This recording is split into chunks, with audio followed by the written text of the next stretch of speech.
Good afternoon, everyone. It's Tuesday, May 7th, 2024. This is a school board briefing, and the time is 2:30 p.m. Sergeant of Arms, has the lobby been cleared? Yes. Thank you. There are 6 items on the agenda this afternoon. Hurricane Ian financial update, procurement services, 2024-25 Code of Conduct for students, and 2024-25 Code of Conduct for adult students. Public comment, good of the order, and other business. Per board protocol, each board member should strive for 4 minutes for initial comment, 2 minutes for follow-up, with a total of 10 minutes during the discussion. We're going to begin this afternoon with the Hurricane Ian financial update with Susan Millay, Arnold Mascali, and Joseph Mascali. Welcome. Thank you. We're happy to be here today. This is an update to a couple of prior presentations. About quarterly or so, we're bringing before the board the hurricane financial update. So with us are Arnie Mascali and Joe Mascali, and I'll turn it over to Arnie to go through the agenda. And good afternoon. Thank you, Susan. And good afternoon to the board. Thanks for the opportunity once again to present an update on the district's progress in pursuing financial recoveries from Hurricane Ian. As we've done in the past, we will update the board on our progress made since our last presentation. But if there's any questions or clarifications that you need for us to go back for what we've done in the past, just please ask. We're very conscious of the time today. We'll follow the same format that we have in the past. We'll talk about the financial recovery update, current funding identified, and where we see potential and anticipated funding streams. Then we'll get into discussing the cash flow current positions, how much is committed to date, how much has been received versus how much in terms of funds have been expended or encumbered to date. Then we're going to look at an update on the insurance claim and the submission of the insurance claim. We're up to claim submission number 4. We'll be submitting that shortly. We'll talk about that. We're going to spend some time on the FEMA eligibility claim and our outlook on that claim and related issues, including some other funding sources that the district has identified and is pursuing. And then we'll discuss our next plan of action for our next steps so the board's aware of where we see us going in terms of our pursuit, and of course end up with any questions from either the board, the superintendent, or any questions that you may all have. With that, I'll turn it over to Joseph to walk us through the presentation. Next slide. Thank you, Arnie, and good afternoon, everybody. Really excited about today's presentation. I think we have some good news to share in terms of where we are with the recovery effort, especially following our last update, which we talked about just some funding concerns that we were running into in terms of funds expended versus received. So certainly, if there are any questions, feel free to just chime in. The format is going to be consistent with what we've presented previously. So I'll touch on certain things that we've updated, hopefully clarify any questions that were asked in the previous meeting today, and again, keep it short and sweet for you all this afternoon. So the slide in front of you is our stacked bar chart, which shows kind of the layers of all of the funding sources that we've been talking about over the many months, and we are targeting throughout this recovery effort.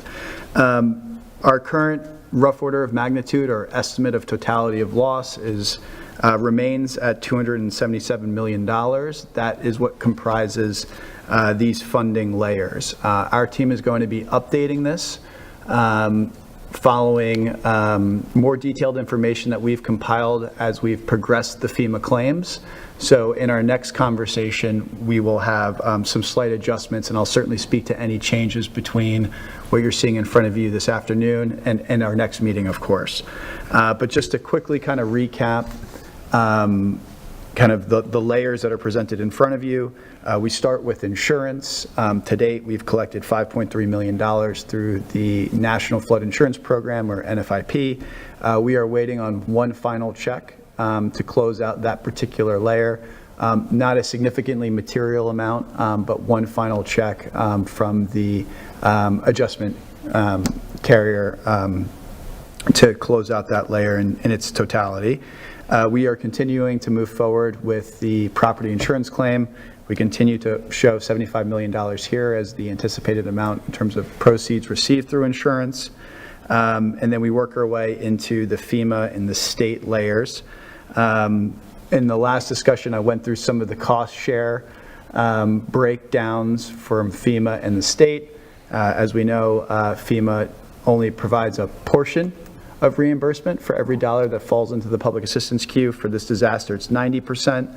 And to keep things simple for the state, it's the remaining 10%.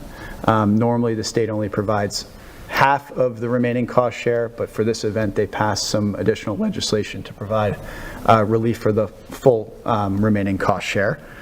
We have received some reimbursement from the county directly related to the shelter work, which we show here at $1.2 million. We've received a separate capital appropriation from the state for expenses that are not reimbursed from FEMA and not reimbursed from insurance. So there's no duplication or advancement of funds here like we saw with the LAP program, which we've talked about, and we'll go into more detail later on. And then the very top here, we show an estimate of what the potential out-of-pocket costs for the school district could be. These are comprised of really two categories: lost revenue, so this, the magnitude of the event impacting the surrounding community, impacted some tax revenue. We've collected as much reimbursement as we could through your insurance policy. FEMA does not provide reimbursement for lost income, and the remaining amount is a potential delta between the in-kind replacement for Hector Cafferata and potentially the project that the district may be pursuing. So keep in mind, this is an estimate. It's not reflective of actual out-of-pocket expenses at this point, but just want to be transparent with the board and the community that there may be some additional investments taken on by the district, and there are some expenses that are just unfortunately not reimbursable above and beyond what we've already collected through insurance for lost income. Next slide, please.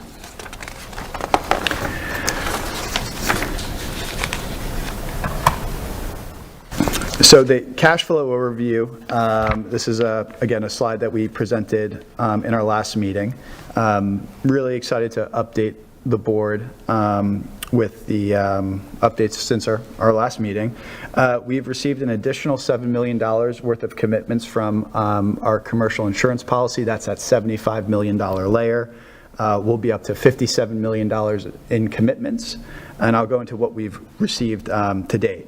So in totality, in terms of all of the funding sources that we are tracking, we have secured commitments of $144.36 million. In terms of what we've received, right, that's the important number. How much money have we received from these sources? We've increased that number dramatically since we've received the advance from the state on the LAP fund. So we received $51 million into the district's bank accounts. Again, that is a program that the state created as a result of this event to help facilitate the funding of permanent work projects through the public assistance program. So this is an advance on what we are expecting FEMA to provide reimbursement for, but the state jumped in to say, let us help cash flow these projects so that we can facilitate the district's recovery and other applicants who apply to the program. In addition, we received about $500,000 of additional expenses from insurance. So in total, in terms of funds received, we are just shy of $120 million. So a significant increase from our last meeting. And what does this mean in terms of how much have we have expended versus how much we've collected?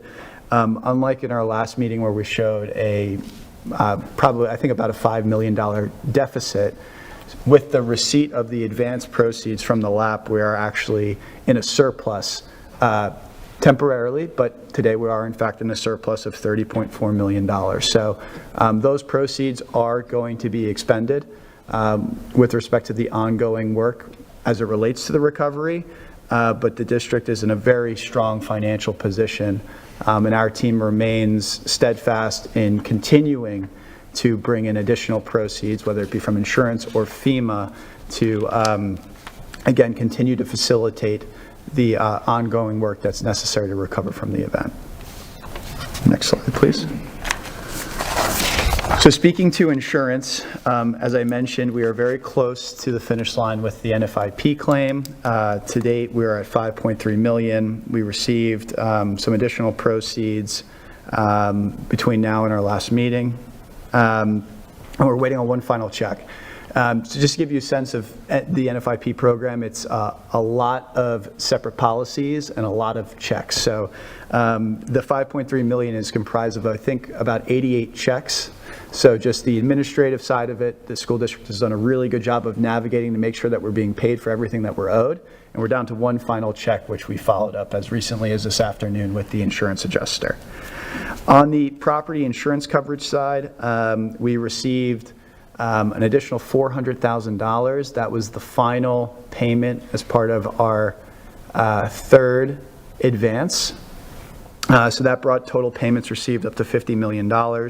And since our last meeting, we've received additional commitments of $7 million. And as Arnie mentioned, we are working on preparing our fourth iteration of our claim submission schedules, which we will be seeking additional proceeds above and beyond the $57 million that's been committed to date, while simultaneously working on bringing that $7 million into the district's bank account.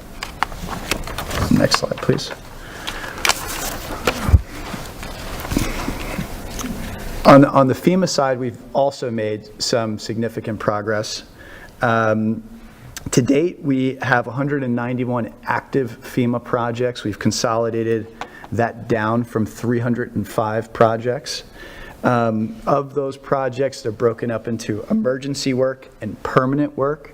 Permanent work is really where I want to spend most of my time in today's discussion, barring any questions that the board has with respect to the emergency side. The permanent work is where we've seen significant progress between our last meeting and today. In total, there's 173 separate scopes of work that need to be developed with FEMA. That includes projects relating to contents, outdoor property, as well as the actual facilities themselves. We have submitted, out of 178, 173 have been approved at this point. So we're down to a handful of projects where we are working through discrepancies with FEMA to ensure that the scope of work is accurate. And the reason that that is so important is it helps to facilitate the funding requests from FEMA with respect to the obligated dollars associated with any particular project. And that's where we've made some significant progress. On the slide in front of you, you'll see that we've submitted 53 cost summaries. So that's the financial ask to FEMA for a particular project. That number has been updated since we've published this presentation, and we're now up to 83 projects. So we're almost halfway through the totality of the projects that need to be submitted to FEMA, and we have a forecast on how we can complete that by early July.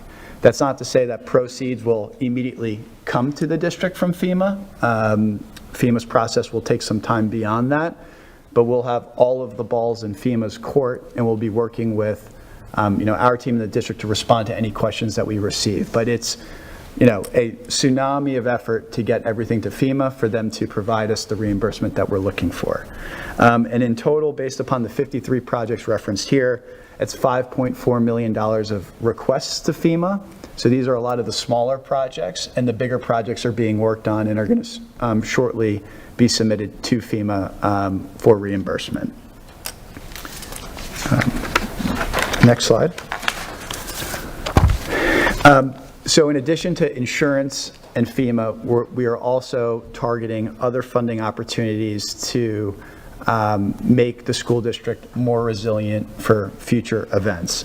And there are two funding sources.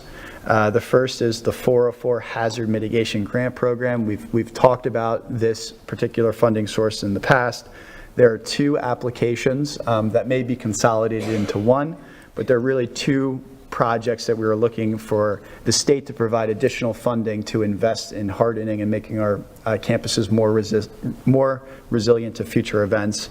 Those are storm shutters, so putting storm shutters on the windows, and upgrading our roofing systems from shingle tiled roofs to metal slope roofs, which proved to be far more effective during Hurricane Ian. And the targeted funding amount is about $22 million. So right now, we're working through the application process. We have to go through what's called the benefit cost analysis process with the state, which basically is a formula that they use to demonstrate if we invest $1, we save $1 in the future. And it's a prudent investment to support these projects. And we're working through that process with the school district. In addition, we are also simultaneously working on the Community Development Block Grant Disaster Recovery Fund that was established for Lee County. Lee County was awarded $1 billion, and for short, we'll just call it the HUD grant moving forward, because HUD is the agency that administers this grant. To date, we've actually been awarded $500,000 as part of the Phase 1 planning application period, which is a $500,000 grant for the district to retain an expert to perform a vulnerability assessment throughout the district to identify exposure points and potential means and methods of mitigating against future loss and damage. So that's an exciting award. It's a pretty substantial award in terms of the funding that was available for this particular phase. And we are working on finalizing agreements and, coming up with the right level of procurement to retain those services for the school district and implement the vulnerability assessment. We are in the process of what's called Phase 3. I know we skipped over Phase 2, but we're in Phase 3 with the county we're submitting an application to harden existing shelters and to add additional shelters to the district's portfolio. This is a phase that the school district was not allowed to directly apply for. We needed to get sponsorship from the county, which the county did in fact provide the school district. And we are submitting the application currently, and that's due at the end of next week. And the available funds are fairly significant. I don't want to set incorrect expectation to the board, but it's potentially tens of millions of dollars of additional investment into our current shelters and expanding our shelter operation in response to future events. So really excited to see what transpires once the application is submitted, and the school district is working diligently in preparing all the details necessary to submit that application. Next slide. So next actions, right? As we always kind of conclude these updates to the board, we are goal-oriented, so we want to make sure that we're keeping to the goals that we set. With the insurance, we are continuing to push forward the insurance claim. Our goal is to position the district for possible settlement this summer. That's pursuant to all of the work being done and performed, or at least provided to us, so that we can move forward those conversations with the insurance adjustment team. So our team is actively pursuing that goal, and certainly will provide an update to the board should that change. But again, everything is moving forward very positively. It's just a function of documenting the damages, organizing the information, and presenting it in such a way for them being the insurance carriers to agree, and then ultimately provide reimbursement. So we are still on target for that goal currently. With FEMA, we are still on pace to move forward certain projects. We have submitted all of our emergency projects. The goal was to have that completed in Q1. Everything has been submitted with the exception of the force account labor claim, as FEMA calls it, which is the district personnel time immediately following the event. We are dotting our I's and crossing our T's at this point, and should have that out to FEMA, if not by the end of this week, certainly by the end of next week. And that's roughly a $4 million claim that will be added to the emergency projects. In addition, we are working on finalizing the funding amounts for Hector Cafferata and Fort Myers Beach Elementary School. These are two CAP projects currently. We ran into a bit of a programmatic delay with FEMA because there's a certain amount of time that they have to make the district an offer. And we didn't meet that, or FEMA didn't meet it, honestly. So we had to ask for a time extension which has been approved. So we have an additional 6 months to work through determining how much funding will be provided to those 2 campuses. And given the significant amount of damage to those 2 campuses, we want to make sure that that number is right. So our team is reviewing all the information that we get from FEMA and providing them any information that we feel is missing, and identifying any issues we have with any cost estimates that are being used to allocate those funding, that funding amount for either of those 2 campuses. And the last item is the additional funding sources, which we discussed. Our team is continuing to push forward those applications. As I mentioned, there's a pretty substantial application due next week, and we're excited to see what the outcome of those applications are.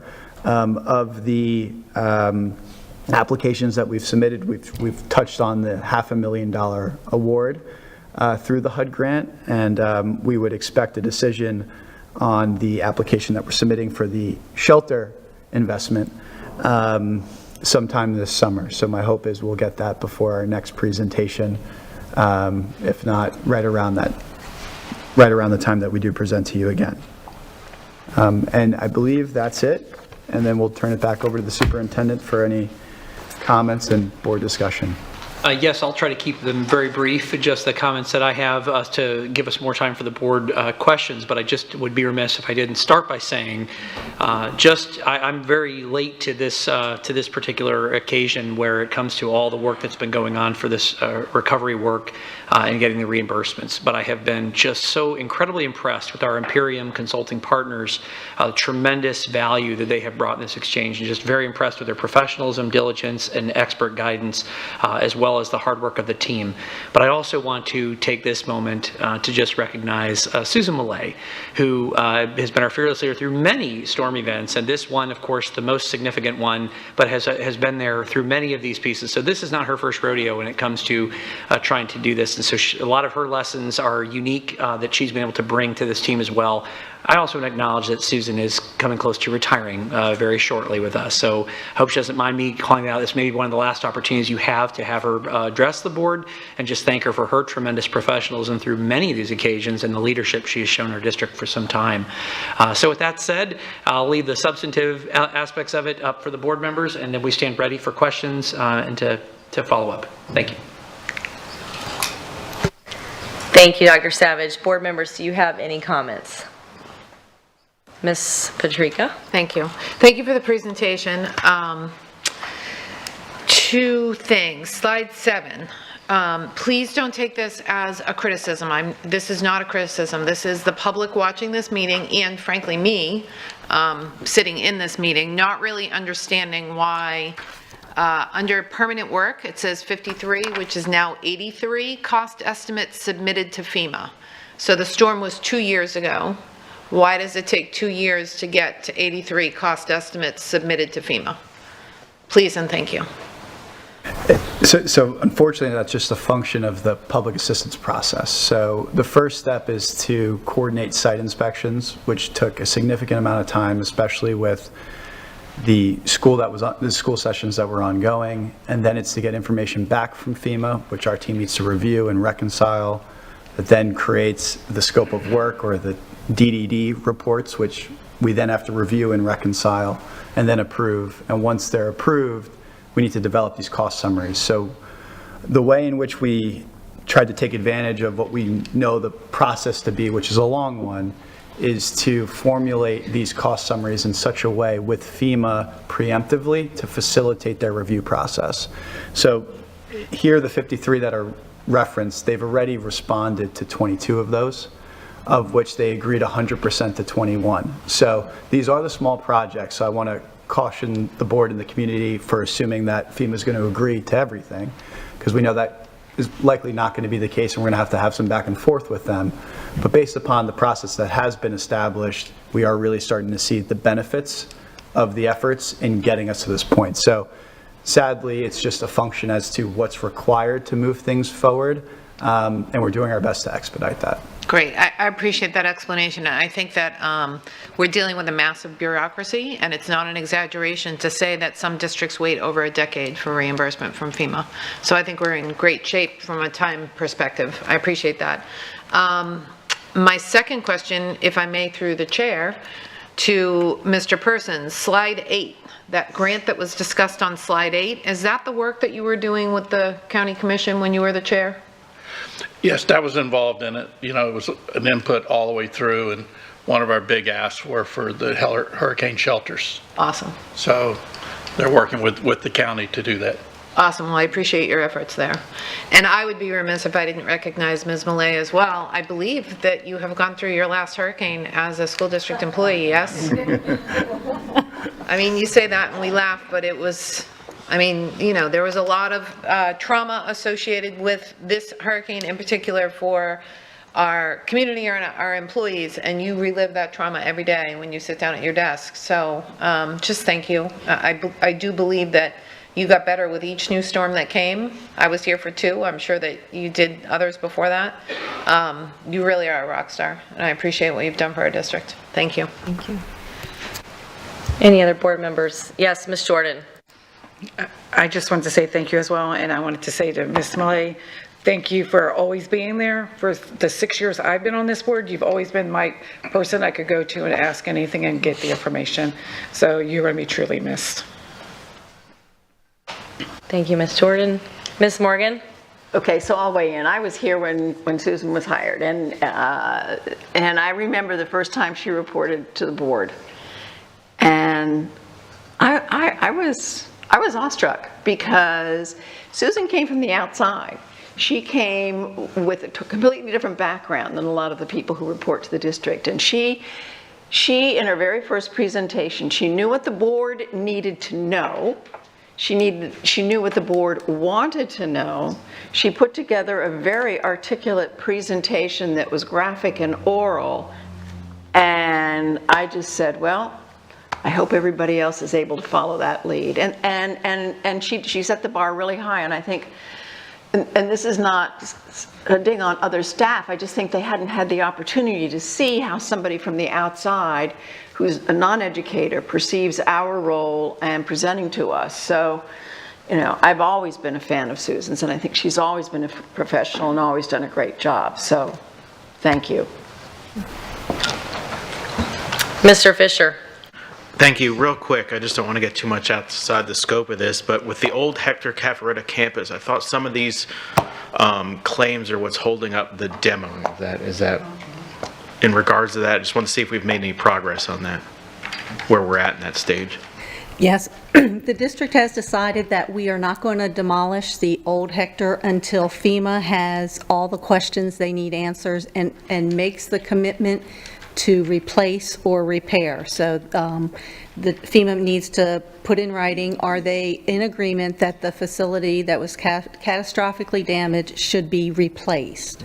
Until then, they have the option to come back and look at it or ask questions, as they've done once or twice already. So our position is, rather than risk not having those questions be able to be answered, unfortunately, the disheveled building will remain in place until the point we receive in writing, and we hope that we're very close to that point. There's a lot of work, and we think we're across the 90% line or so, and hopefully soon we'll have that decision from FEMA. That would be the trigger for the district to review, to consult again, and say, are we ready to go ahead and demolish the original Hector Cafferata campus?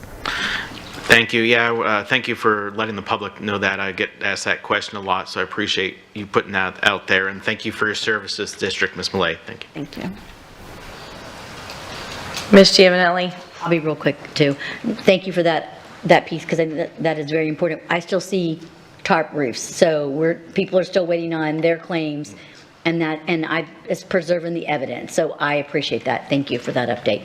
And it's a great presentation. Thank you.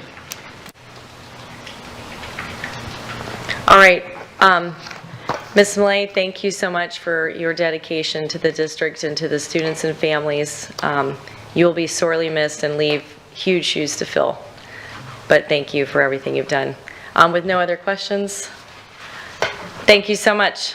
Have a Okay, great I'd just day. like to thank the board for all their comments and their attention to the details of this, and for all of your kind words. It's been a pleasure working with everyone. All right, next, we're going to move on to the procurement services. Oh, Ms. Millay, don't go anywhere. And Tracy Adams, welcome to the podium. Thank you.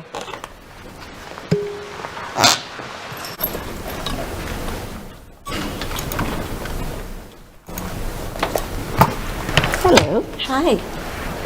Let's see, we want to turn this on. There you go, and you want to pull that close to you. Hello, everyone. I'm Susan Millay, and I'm joined by Tracy Adams, Director of Procurement Services today. So lucky me. She gets to sit with me through this. All righty. As Susan said, I'm Tracy Adams. I am the Director of Procurement Services. So today we are going to do a procurement presentation for the board, and you will see this is our agenda that we're going to be following.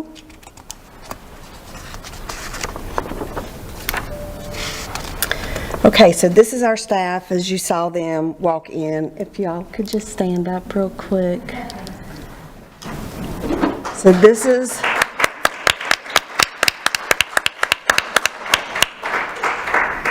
thank you, guys.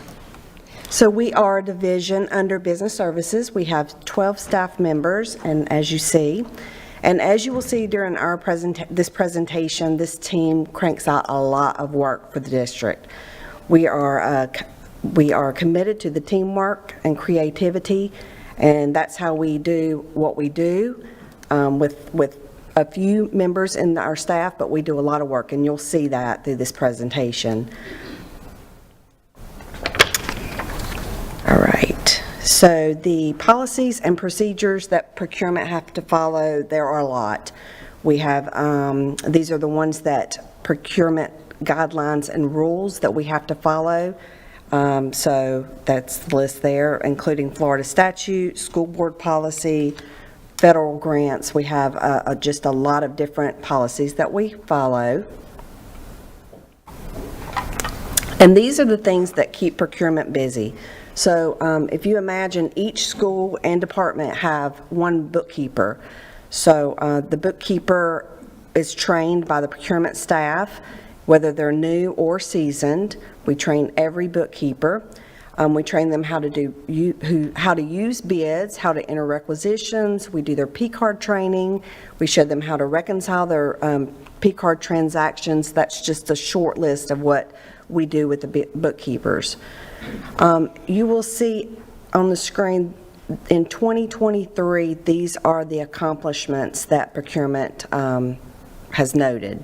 So for the 55 solicitations, I do want to mention 20 of those are construction-related projects, and I mention that because they are very time-consuming. So every purchase also, if you see the 21,983 purchase orders, every single purchase that is made through the district comes through the procurement department. Purchases for the students include transportation, food, kitchen items, things like that. We also manage all the construction-related solicitations, including facilitation of all negotiations for the contracts. And again, we do this with 12 staff members, and the way we do this is teamwork. And we've also streamlined our processes, created a lot of tools, including mail merge that saves time and prevents errors for our agendas, letters, solicitations, etc. That's just one example. Okay. So this screen has a lot of information, so we're just going to take it from the top. These are the types of construction solicitations that we do for the district. So the first type, as you will see, is the request for qualifications, also known as an RFQ. This is the solicitation that we use for any projects that fall under over $4 million. So we have 3 typically for each project. We would have a designer, which is either an architect or a mechanical, electrical, plumbing engineer, or roofing consultant. That's just an example. We also have a construction management firm that oversees the project, and then we also do a building official. Typically, this process will take about 120 days.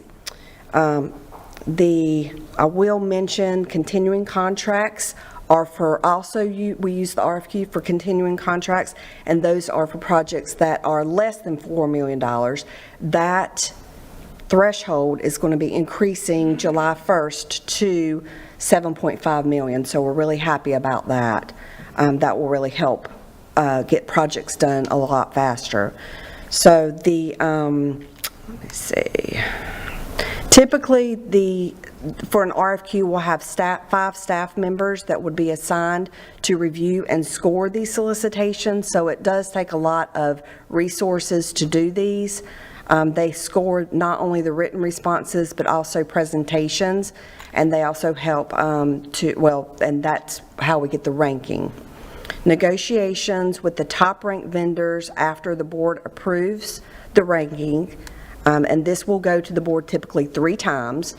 First time for the ranking, second for phase 1, which Scott Rickenbacker, his team in construction usually brings phase 1, the design, and phase 2, the GMP, to the board.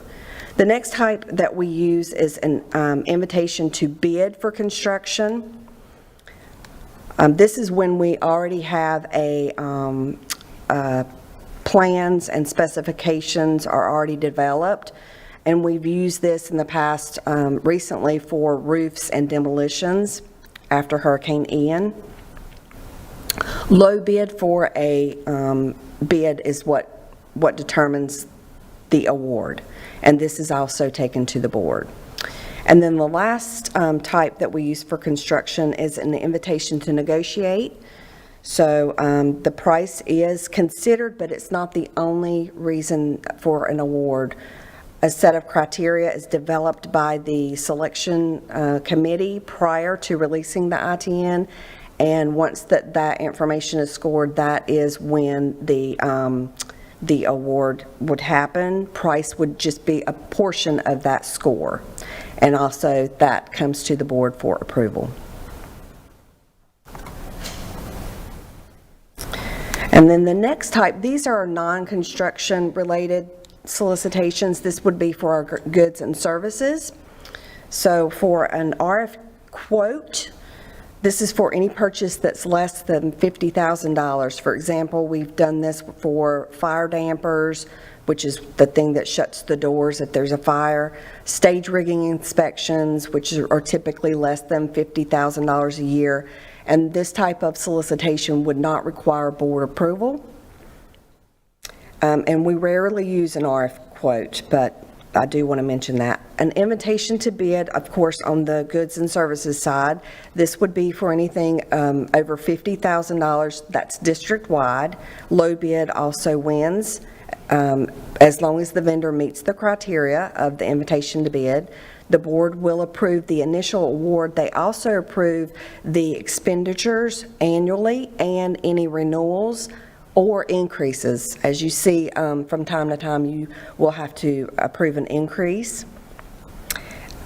And the terms and conditions are in each contract for renewals. So typically, it would be a 3-year initial contract period with 3 additional renewal periods.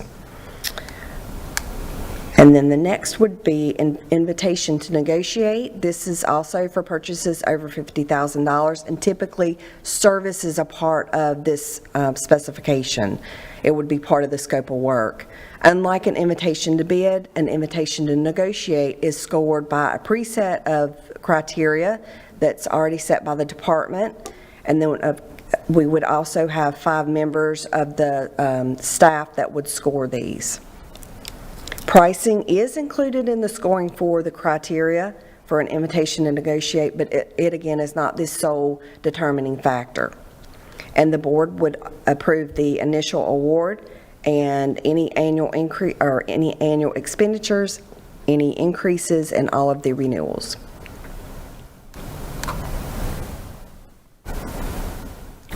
Okay, so other types of solicitations that we use in procurement are, the first one here on the slide is piggybacking. I know you guys see that a lot when you're doing your approvals through in the board. So this is when we can use an existing contract to acquire the same types of commodity and services using the same price from another public entity. This saves the district a lot of time, and it also saves us a lot of funding. The exception of a piggyback is we cannot piggyback construction-related projects like architectural services, mechanical, electrical, plumbing engineers, civil engineers, and things like that. The board also approves these for any piggybacks that we will spend over $50,000 district-wide. And we are often the lead agency for the school district of Lee County. A lot of other government entities piggyback our contracts. So we do have, the majority, I would say, would piggyback us. The next is a single source. So this is for purchases that are only available through one source. So if you think about an HVAC system that has the controllers, the brains, the computers, things like that, for a specific type of HVAC system, that would be considered a sole source. We can't just go to any other HVAC supplier to get those things.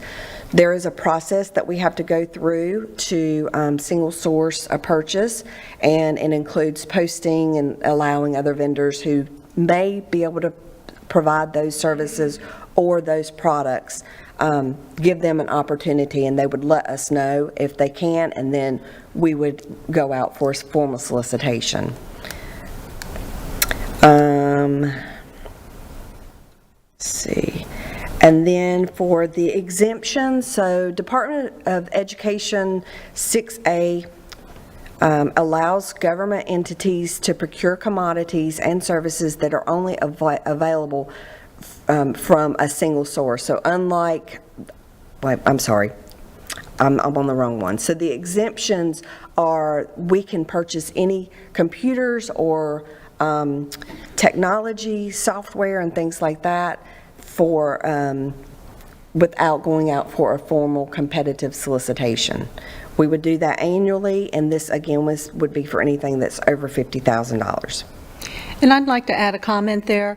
The exemption allows us to not have to compete, but often we do. So for example, our technology bids, when we're buying computers, et cetera, they are exempt from bidding, but we have found that by going out, we get more competitive prices, so we choose to go out for bid even though that we're not required to. So then procurement also is in charge of our P-card program. So we have 516 P-cards throughout the district. We use P-cards for our small purchases. We also use them for travel, and we also use them for purchases through Amazon. They're a safe, convenient way that we can purchase non-bid services and commodities, and then an added bonus is we get a rebate annually. For example, in 2022, we received $437,000. In 2023, we received $391,000, a little bit less. But in 2024, we received $546,000. Mind you, the annual time for the rebate is February 1st through January 31st. So that's the reason that we already have 2024 rebate pricing. And we're also considering paying T-Mobile, I don't know if you even know this, T-Mobile with our P-card. So we're hoping that by doing that, we'll have an even larger rebate next time.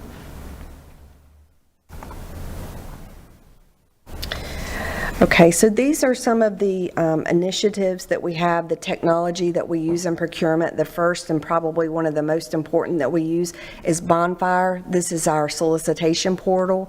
This is how we advertise our solicitations. We communicate with vendors. We can send notices through Bonfire.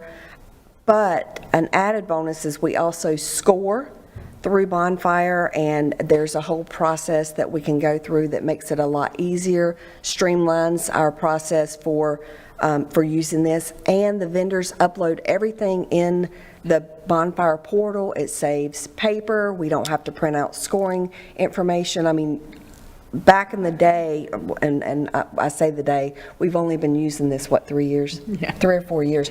We would get stacks for one submittal because we had to get 6 or 7 copies.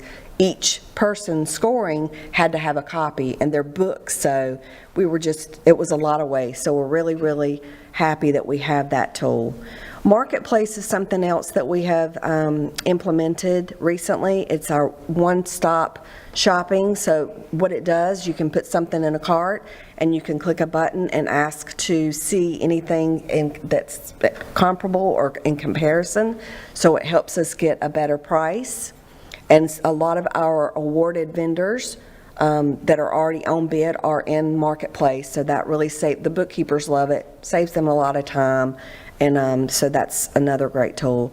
We are working on Smart Sheets, which is a scheduling tool, hoping that we can get that set up. Actually, I met with Dwayne Alton a couple weeks ago, and he's going to be helping procurement set that up. We also, as you know, have board docs. That's how we communicate with the board. Our agendas route through board docs, and I will say probably 80% of the agendas, around 80% of the agendas are produced by the procurement team. So they are the ones that are doing all these agendas, a lot of them. We also use PeopleSoft and Laserfish as our way to do requisitions and purchase orders, and we also store all backup and documentation into Laserfish, which makes it very easy when we have audits. So that we can go back and use that tool to gather information quickly. And we use Adobe Sign to route and sign our contracts. We have a lot of contracts that we have to do. Recently, through an audit, it was recommended that we do piggyback and piggyback contracts with each vendor that we piggyback. So that's working out really, really good, and we use Adobe Sign for those.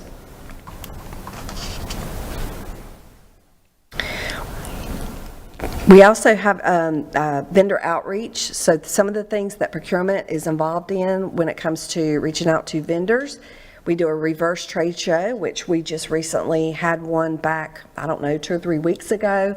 We had a great group of our agents and coordinator go to that event to represent procurement, which was really, really nice. We are also kicking off our small business program, which Susan's going to talk a little bit about that next. We're working with FGCU for that small business development program. We have social media outreach, and then we do a vendor open house typically once a year in the fall. And that is where we bring vendors in and we just kind of show them how to do business with the vendor. We have some of our big contractors come in, like for example, Suffolk Gulf Point, and they set up a booth that basically they sit with those vendors, and it's kind of a matchmaking thing where they can talk to them about how they can bid on our large projects through the large contractors. And then Susan will talk about the small business program. Wanted to give you an update on our small business program. The board approved the policy a little while ago, and we have launched and now rolled out the small business program. In order to do so, there's been a lot of collaboration across divisions with communications and operations and business services. And a key to our success is partnering with the Small Business Development Center, which is a federal office supported at Gulf Coast University.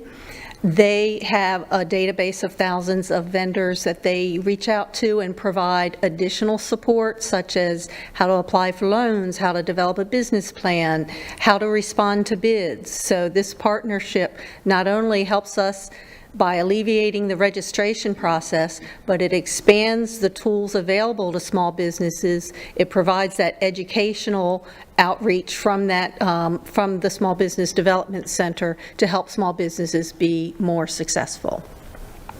Our first bidding opportunity is active and partnering with our Maintenance Services Department, the trade services for building and property maintenance, where we're seeking those with trades such as carpentry and painting and other such services.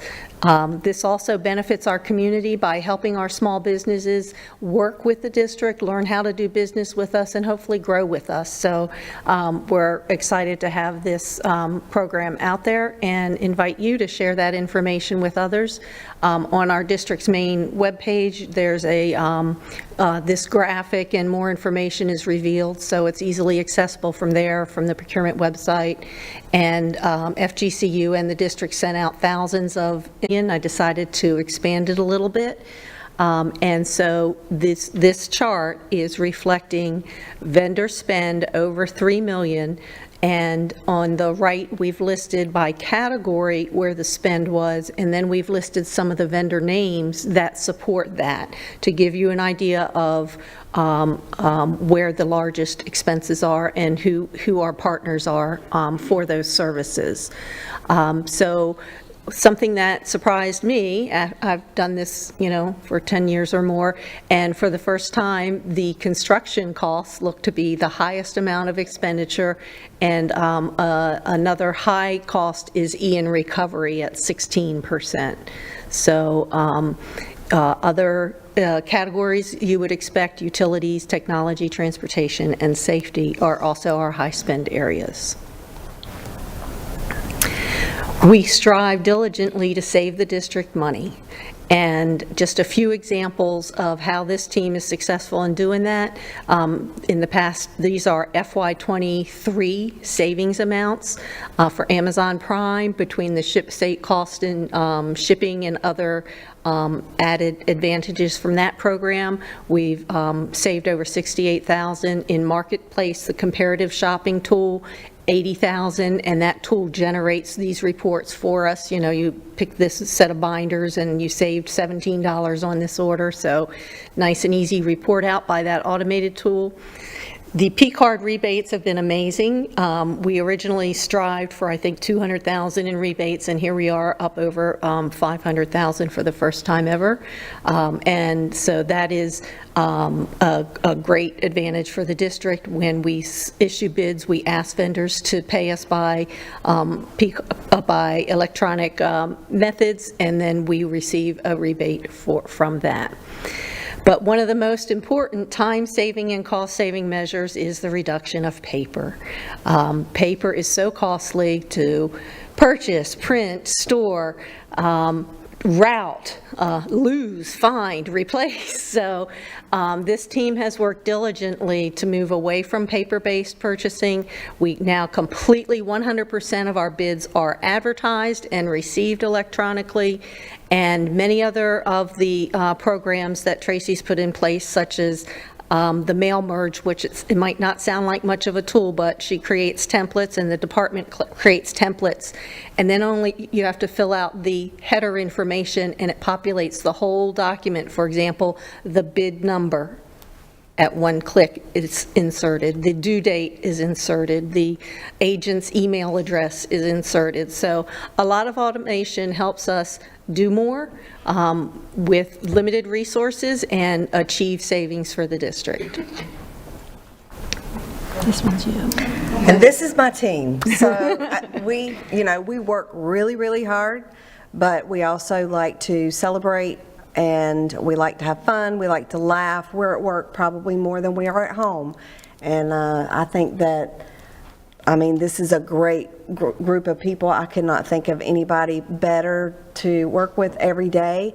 And this one picture of me with the funny face, they always threaten that they're going to post that somewhere. So I said, I'm just going to do it. So that is just kind of how it is. If anybody leaves their phone laying around, it's game on.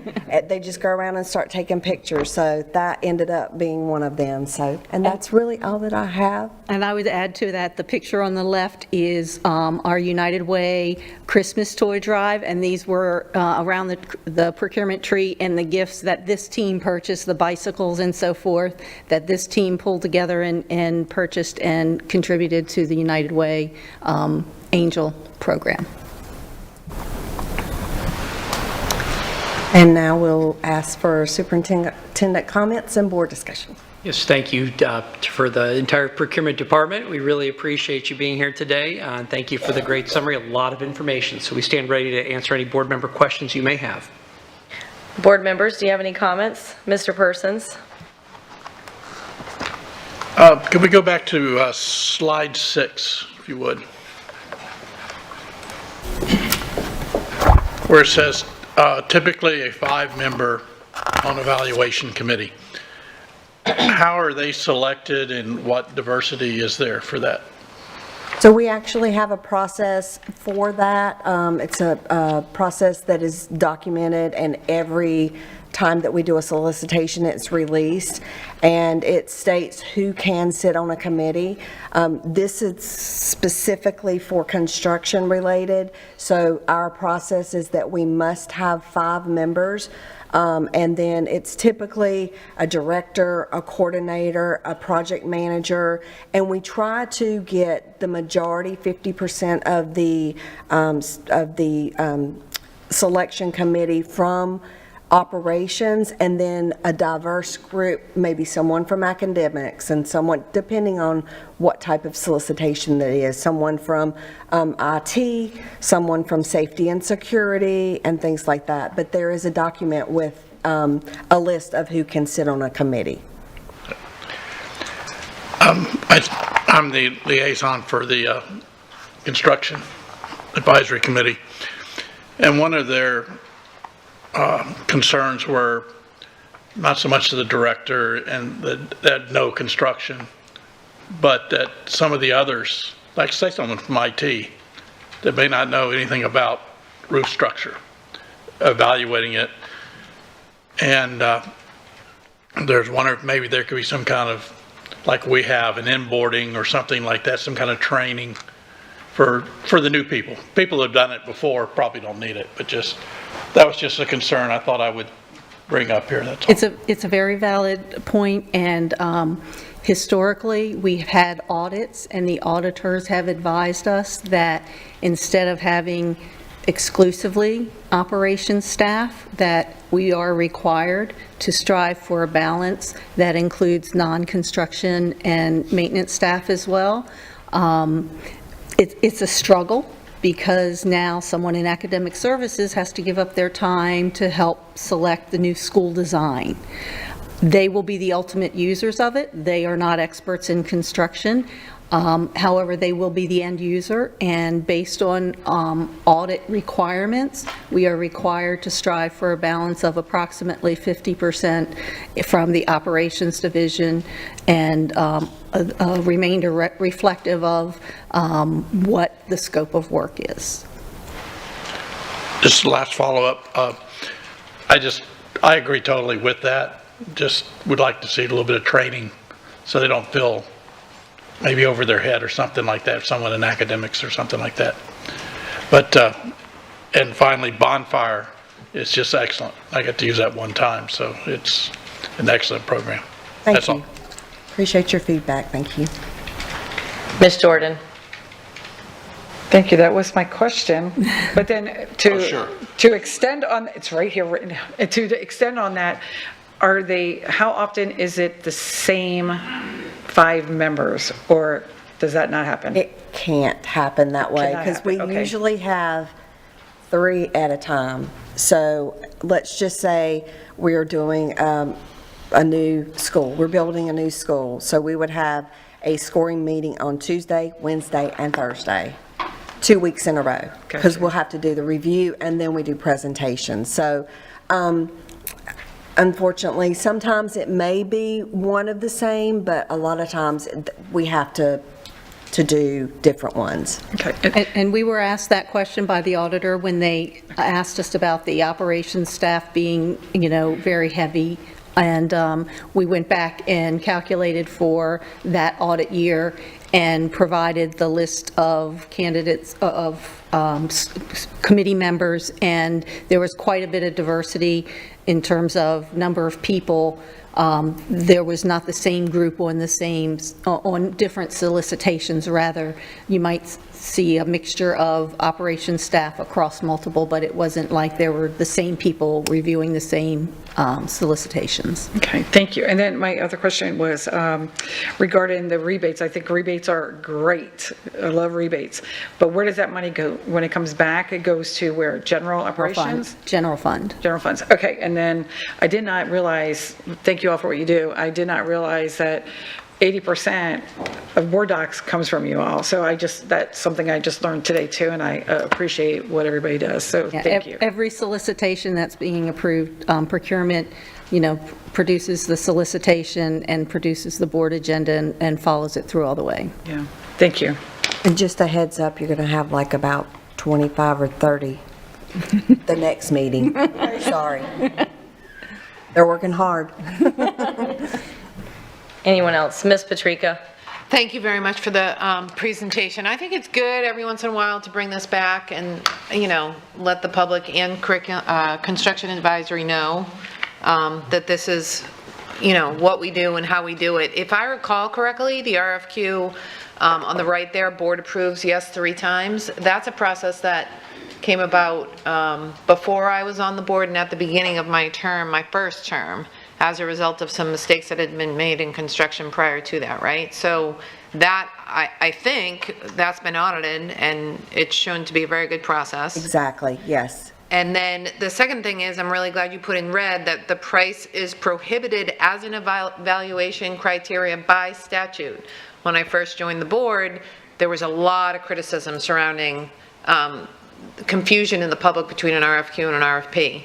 And I frankly didn't know, why don't we consider price? Well, statute prohibits us from considering price at that beginning stage.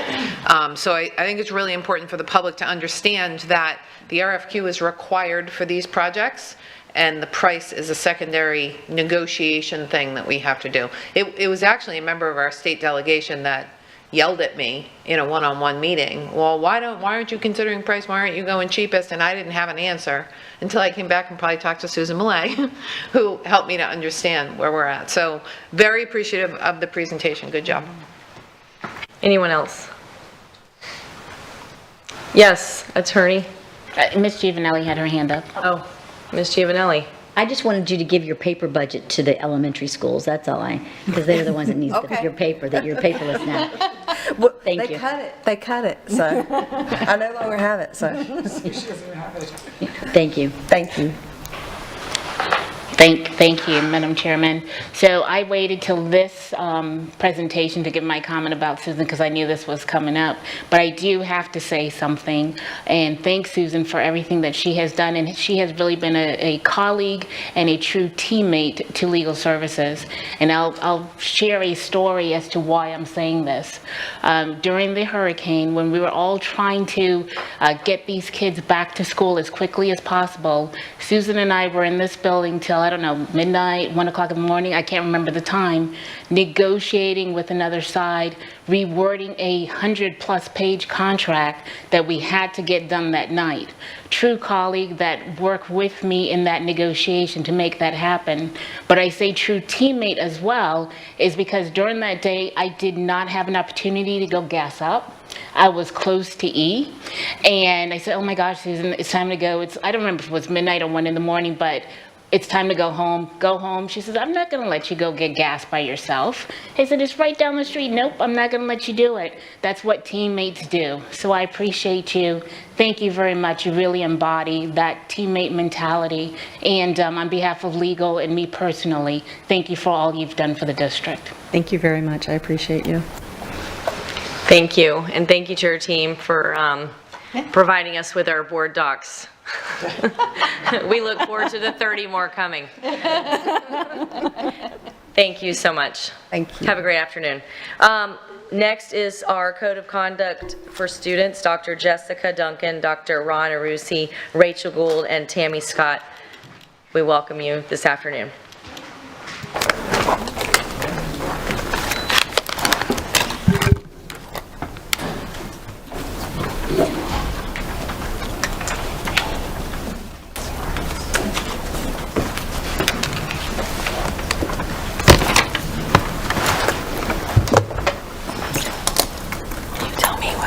Hold on.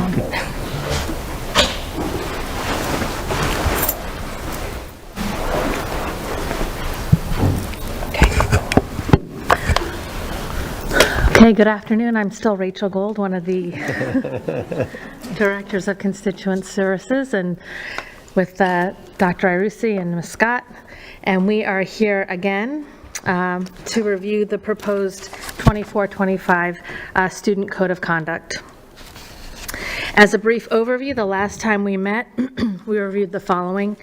The resources provided, our feedback groups, the legislative updates, and that was the unauthorized area in the restrooms, the proposed changes, electronics and telecommunication devices, tobacco use and possession, drug and alcohol use and possession, and then ended with a timeline. The documents that are being provided to you today are this presentation that tracked changes in English for the proposed Student Code of Conduct and the proposed Adult Code of Conduct. We are currently finalizing track changes in Spanish and Haitian Creole, and we will have those to you before the board approves the Code of Conduct. Starting in October, we met with various stakeholders throughout the year to gather feedback. We met with students, teachers, parents, administrators, deans, community members, the superintendent's cabinet, and the board, members in all zones and all levels. We're using input from all these meetings, and we are proposing thoughtful changes to the code to make schools a better learning and teaching environment. Good afternoon. So, to ensure that we are in alignment with the Safety in Public School Spaces Act, our current printed document does not have this information in regards to unauthorized area for the restroom. However, our digital book that is located online does have that update. So the track changes that you see in the document today is just to update our printed documents, because clearly we can't print them in the middle of the year again. This year, we had the opportunity to really kind of go through the book and clarify language, clean things up, kind of housekeeping pieces. The last couple of years, you as the board have been presented with lots of changes. So our document had quite a bit of information that was either removed or added. So now that the document is a little bit more streamlined and much fewer pages in it, we were able to kind of go through and clarify some of the language. So you would see that in like the off-campus felony. Want to make sure that our language is clarified clearly for our law enforcement officials, for our families, as well as our schools. As well as threat intimidation, there was a single word that needed to be deleted out of the definition to align with the DOE CESR definition. The range of corrective strategies that should have been labeled as level responses to align with the rest of the book, but it's something that we caught this time as we were going through it. Same with our search and seizure information. That is really to align with our policy and our state statute that emphasizes who has the authority to do that. In regards to AI and cheating, our focus is not about the use, but more of the misuse. So we want to make sure that our schools have the language embedded in our code of conduct that if a student is misusing AI on those state assessments or high-staked pieces, that our language aligns with that for our schools to use. And then last on this slide is insubordination and disrespect, revising that definition, and we had that discussion at our last meeting. Hello again. To continue on with some of the proposed changes in our code, you're going to see on this slide, there's 3 or 4 of them that all have been in response to a lot of the feedback and stakeholder group meetings that we've had, which included principals, families, teachers, students, etc. So the first one is a peer conflict. So we've updated that school level response, which allows for a peer conflict to be a level 3 offense with a Student Academy Review Committee review to see if that is egregious enough for a recommendation to the Success Academy. Physical harm, again, was a conversation amongst our stakeholders because we have horseplay, which is a local code, and then the next we have on the list could be a pure conflict, which is probably a major conflict or even a fight. So we were looking for somewhere in between those two codes so that allow some administrators some flexibility on how to handle those certain situations. And so physical harm would be our new local code, which would also have different school level responses based on the offense itself. We've updated the simple or profanity code also, so any racial, ethnic, or gender slurs would automatically be a level 3 with the Success Academy review as well. Simple battery, which has now been updated to a level 2, which is an automatic Success Academy recommendation. As Tammy stated, we talked about unauthorized area. So within that, the addition of the new bathroom policy, which prohibits anyone from entering a restroom that is designated for the opposite sex. And then we had some conversations about electronic devices. So we provided some additional information from the last time we met, and that's actually on the next slide. So one of the things we thought was important to include was we actually have board policy. So unfortunately, our board policy refers to them as wireless communication devices, or WCDs, and we refer to those in the code as electronic devices. And so this really has, based on the conversations we have, more guidance for us to take a look at in making sure that our code of conduct aligns with our board policy. And so to address some of the concerns before, our board policy does state that electronic devices are prohibited during any instructional time. Unless the teacher themselves feel like that's a good use of that, then they can allow that, but they are prohibited by our board policy any instructional time. Now, principals also have the authority then within their buildings to designate the times and locations where an electronic device or a wireless communication device can be used on campus. And so I know we've had some of that conversation about the flexibility that was built in, and it does say in our board policy that principals do have that authority to do that. It also states that teachers should designate an area for those electronic devices or wireless communication devices to be stored during that instructional time. So if it's in the teacher's purview to say, they should be stored in your book bag, they should be stored away or not in visible sight, that's up to each teacher according to our board policy. Next year, yes. Next year, the topic of electronic devices is our main focus to work with schools in regards to what their input is. When we start this process with our feedback groups, our principals are the first group that we meet with, and that's really at the end of first quarter.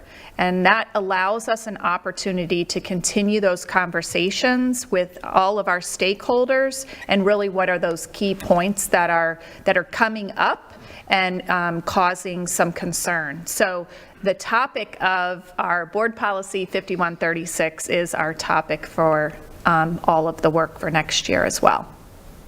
Okay. So the next two slides you've seen multiple times, again, even this earlier today when we've talking about proposed changes, but I'll just try to be as brief as possible. So basically what we're looking to do in the next two slides is put some tiered offenses within the code of conduct so that we can create some consistency across the district in how we handle both tobacco use and drug and alcohol use. So for first offense, we have the levels that for first, second, and third offense, there are levels that are progressive that can go from level 4 all the way up to level 2 if it's tobacco use, from level 3 up to level 2 with an automatic recommendation for the Success Academy for drug use and possession. But again, built into these tiered consequences are opportunities for our principals to allow for a reduction in some of our consequences. So we're trying to keep the students in school as much as possible, and at the same time we want to try to change the behavior by educating them on the effects of substance abuse. And so this new policy would allow for that to happen. So as you can see on our timeline, we are almost through the final phase. This is our second time coming to you for a board briefing. The next opportunity, we will not be in front of you. However, you will see our track changes for board approval on the May 23rd, 2024 board action meeting.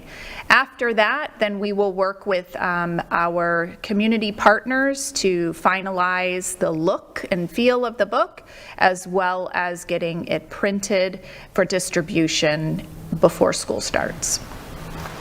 And at this time, we will move over to superintendent comments and board discussion. Thank you, team, for the report today. And just one piece of comment that I'd like to add, just to draw attention to one particular area. Basically for slides 9 and 10, where we talk about the tobacco and then the drug and alcohol. One of the elements that we've discussed before, but is just, I think, important to draw attention to, is the option of including parent participation. One of the challenges, once students are involved in potential drug or alcohol use or tobacco use, it now really does become a family issue where the families now have to mitigate how are they as a family going to respond, because some of these can be far-reaching implications long beyond just the short term. And so I really applaud the team for putting in some very proactive steps, and that we touched on this in the Jewel settlement presentation as well, that how important it is to look at it just not from a purely punitive lens of a consequence, but really then trying to get at the underlying why and the support system of how to help a student who has now choosing this as a ineffective coping strategy or has been exposed to things that now could potentially have far-reaching impacts in their whole lifetime. This is really the teaching and the family investment. So I just really want to highlight anytime we can bridge that gap between student misconduct and investing in the family unit as a critical partner in this effort, this is a tangible example of that happening, and just really wanted to highlight that as well, just because I know you've covered some of that before, but we just didn't really have a chance to highlight that today. That is what I have for now. We stand ready for board member questions and issues. Thank you. Board members, do you have any comments? Mr. Persons. Might have seen this coming. Electronic devices and telecommunication devices. It's been pretty documented, one, in other districts where they have basically had the cell phones put away from first bell to last bell. That has worked out very well. The students have communicated better with each other. There's been less fights. I know in our schools here, we're constantly, often, I shouldn't say constantly, seeing videos of fights. And I'm told by principals that bullying and everything else goes on during the school day. So my question is, with other districts that have this policy already written out, why are we waiting for another year to implement this? I know there are principals that have banned already school use, but I think as a board, my opinion is we should go ahead and change that this year, and for next year to have the phones in their backpacks on the off position from first bell to last bell. That's just my suggestion. I don't know how the rest of the board feels about that. Any comments or follow-up? Ms. Giovanelli. So I actually had a really lengthy conversation with the Cypress Lake Middle School principal yesterday regarding this, and he absolutely does not allow the phones, and not even at lunchtime, because that was a conversation I had. He said they're better engaged with each other and communicating with each other. He loves the fact that his kids are not using the phone. He said, now when they step out there to get their ride home or get on the bus, they're on their phones, you know. But and I asked how the parents, took that, and he said they were actually. It was a couple of days. It was a little rocky, but then they got used to it, and they all agree. I mean, I think he didn't have a lot of pushback from it. So I thought that was interesting, because I hear pros and cons to this. My only concern is a lot of times, and I'm not that it's right, but some of those videos have been evidence of how during the fights that we see what happened. Sometimes they're set up and they love to video. That's part of the problem with the phones. But I would want to make sure that all our, all of our, oh my gosh, cameras and stuff, thank you, oh my gosh, is working and function properly. That would be my only concern. If we're going to take it away, that we have the ability to record these fights and see it from that perspective. Because not all, from my understanding in the past, not all cameras are working. So that would be my concern. But other than that, I'd love to hear more conversation. But I just wanted to elaborate from what the Cypress Lake Middle School teacher said yesterday. Thank you. Ms. Morgan and then Mr. Fisher.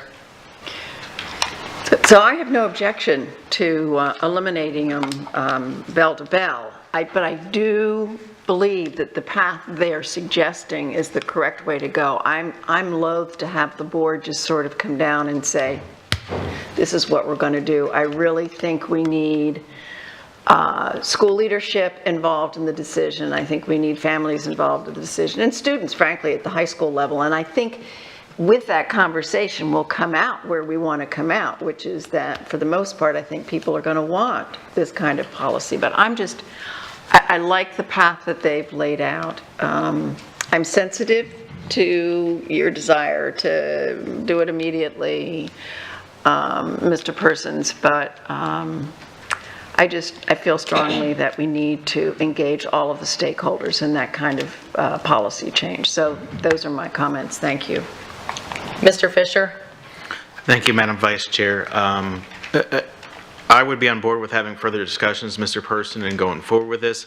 My only concern has been the actual enforcement of that, talking to some of the teachers and the APs and the principal of having, just with so many other things going on. I would be good with the bell to bell. I just want to make sure that obviously we have that buy-in from principals, teachers, and staff with that, because that's a concern that's come up to me a couple of times when I've talked to various individuals. Like, we'd love to do it, but there's so many other things going on. How can we really put some teeth in it? So, I'd be good moving forward with that discussion. Ms. Patrica? I would be good moving forward with that discussion as well, but given the timeline that we have here, I don't know that we can accomplish it for this student code of conduct. That's the first thing. The second thing is, we hear that other districts have done it and it has worked. Where's the data? Hearing it and seeing the data are two different things. Who knows their school community better than the principal in the building? That principal is able to determine at whichever middle school Ms. Giovanelli was at that it works fabulously there, but there might be other schools where it doesn't work great and the principal doesn't want to implement that, and we should allow our principals to have control in their buildings. And I've said many, many times, bullying is a problem. Whether you're using an electronic device to bully or you're not using an electronic device to bully, the electronic device isn't the problem, in other words. The underlying behavior is the problem. Bullying is the problem, not the phone that's used to do the bullying, if that makes sense. So I'd prefer to see a focus on behavior than a focus on electronic devices. And then I have another comment separate from this when you have it. One more. Go ahead. Okay, so electronic devices, telecommunication devices, wireless communication devices. Can we just all have it say one thing? Maybe we should change the student code of conduct to reflect policy, because it's harder to change policy at this point, right? So I just think there'd be less confusion if we have it all called the same thing in all of our documents. Those are my comments. Thanks. Ms. Jordan? Thank you. I know when we talk about telephones, but it's not just about phones, it's about children who have their watches on as well. And I know that when Ms. Giovanelli is saying that she spoke to a principal, I've spoken to many law enforcement who have children in our schools, and they want their child to, if they had to have that, what they have said to me, if they're going to hear somebody's voice, God forbid something were to happen, it better be my voice that they hear last. So I know that I think it's bigger than just saying this. I think we need to have that communication with public on how they feel about it, because I know there's many, and as I said, law enforcement who I have spoken to who had an issue with that because their children are there and they want them to have access.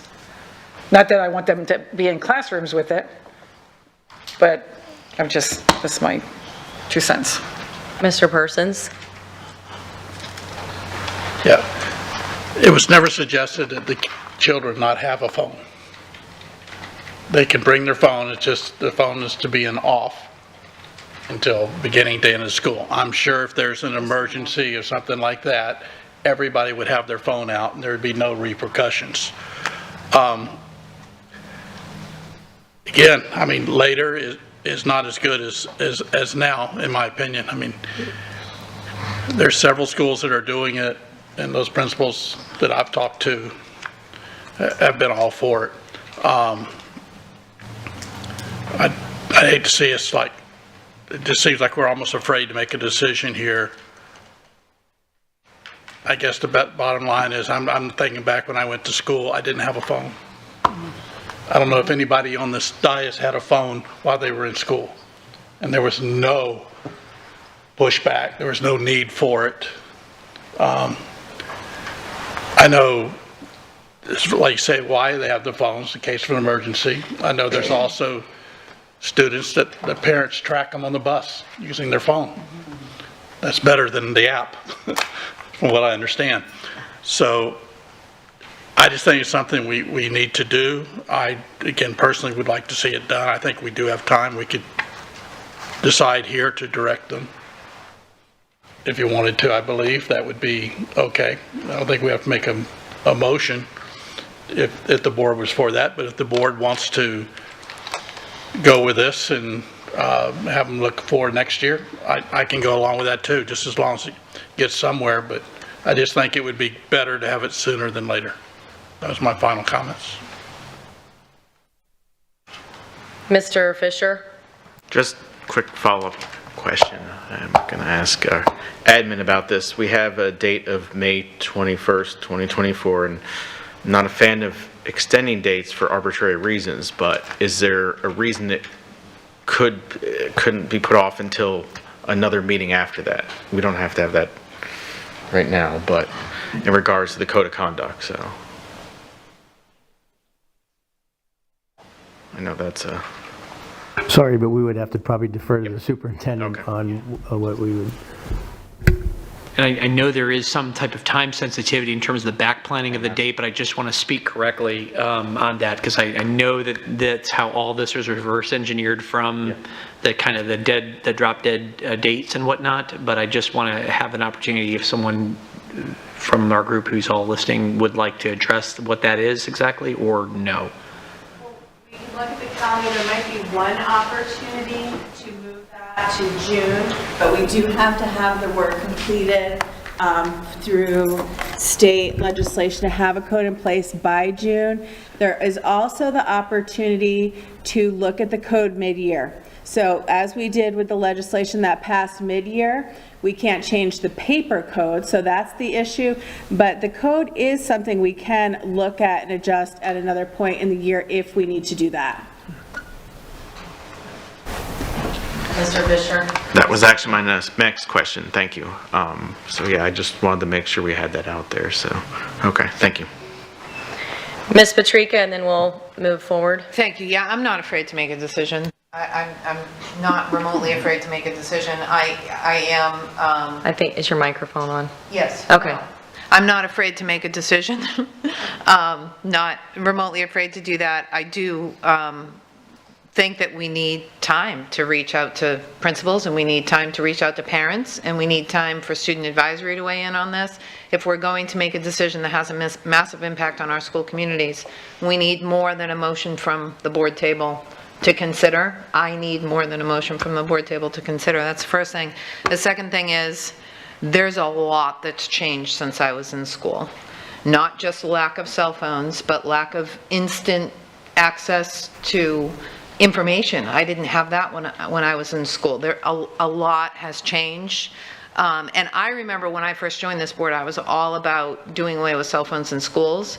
And Mr. Teuber said, is it our responsibility to get rid of the devices, or is it our responsibility to teach students how to use the devices correctly? And I would challenge us. The reality is these kids have these devices in their hands and on their wrists all the time, 24/7. Are they using them correctly? I look at this dais and see them used incorrectly quite frequently. So are we going to ban them for us? We've tried. It hasn't worked. So we should be setting examples for our children, and this decision in particular needs to be based in data and needs to be based, in my opinion, on feedback from the community that it will impact. Those are my comments. Thank you. Okay, thank you for the conversation, board. Thank you for the presentation. I'll just weigh in a little. I understand the heavy lift that it would take, and obviously we respect our school administrators enough to want them to be able to have an opportunity to weigh in, whether that's by June ... or by hopefully at least the semester, or halfway through the year. This has been something that's weighed on my mind heavily. As a former school teacher, I know that phones were a huge distraction. And that's just my experience. Now, other teachers might have totally different experience. I was K through 6, so I had a different experience than what high school and middle school teachers and administrators are dealing with. But I was a high school coach, and I was around that age group a lot. I guess in my opinion, I feel as a district that we provide everything that a child needs to follow the curriculum throughout the day without needing to access their phone to do so. They have Chromebooks, we have textbooks, we have literature, we have amazing educators in the classroom. So in my opinion, I don't see why cell phones are so needed. So because of my lack of experience in being in high schools other than myself, I've taken it upon myself to walk through our high schools throughout the district. And I've watched bell changes, I've gone through cafeterias, and even in classrooms with students with earbuds in their ear during instructional time. I've watched them walk the hallways with their head down, not talking to each other. I've seen them in the cafeteria like this, not like this, and it bothers me. I feel like a lack of communication amongst our peers, or amongst their own peers of their age group, is going to hurt them later on once they go into the workforce or into their secondary education. And that is truly what I believe. And me having, I'll just say it, and my own experience, I've got children that are in the public school system, and I've got children that are in the private school system. And in their private school, they are not allowed to have the phone on bell to bell. Not only are there not the discipline issues that I think we see, but there's also not that distraction piece, and their communication piece is very different from what my child that is able to access the phone throughout the day has. It's just different. But I would love to have this conversation with our colleagues on the board, and I would really love to hear the feedback of our classroom teachers and our school administrators, and of course our students. I kind of have a feeling I know what they'll say, but I would welcome that conversation in the next coming weeks if we can somehow put that either on a workshop or a briefing to have further discussion. But I don't want to put any more on this team than already has been. Mr. Persons, do you want to follow up? Yeah. If we can do it mid-semester, I'm fine. We're getting more feedback. I want to give a little shout out to Ms. Morgan. When we were at a luncheon, she brought up to the students how they felt about it, and one student the whole time had been texting on her phone. I was shocked, like, what do y'all think about banning cell phones during, and the girl never even looked up. She just kept, I mean, it was, so, but I really do, at that table, that one student really did not engage with the rest of anybody else at that table. And all the other students were fine. They didn't have their phones out or anything else. So I just think it's something we need to move forward. And I just don't want to wait a whole nother year. So if we can get something, if y'all can find more information like Ms. Patrica says she would like to see. So Dr. Bernier, or Dr. Savage, do you have a follow-up or something you would like to add to that? Well, I hear the board sentiment. I think it's important. It was really important just to hear. I've been taking notes on each board member's kind of individual perspective on this, hearing the recommendations and the time sensitivity of the whole issue. So I think what I heard as an overarching board sentiment is significant concern of how the device use is impacting and the lack of consistency is impacting the school setting. But I also heard reliance of wanting data, wanting to gain different vantage points and perspectives. You know, one of the tools that we recently acquired with the Thought Exchange allows us to get thousands and thousands of pieces of feedback pretty quickly. So it's just something that I will get with the staff offline quickly to find out what we can do to bring data and insight that is at scale, so that you're not just hearing a few voices, you're hearing really qualitative data organized in a very empirically sound way. And it's a tool that we're utilizing with our principals, we're using it with our team internally. We were trying to kind of learn ourselves before we kind of took it up a notch. So that's one method that we have potentially to gain some just internal data, feedback data.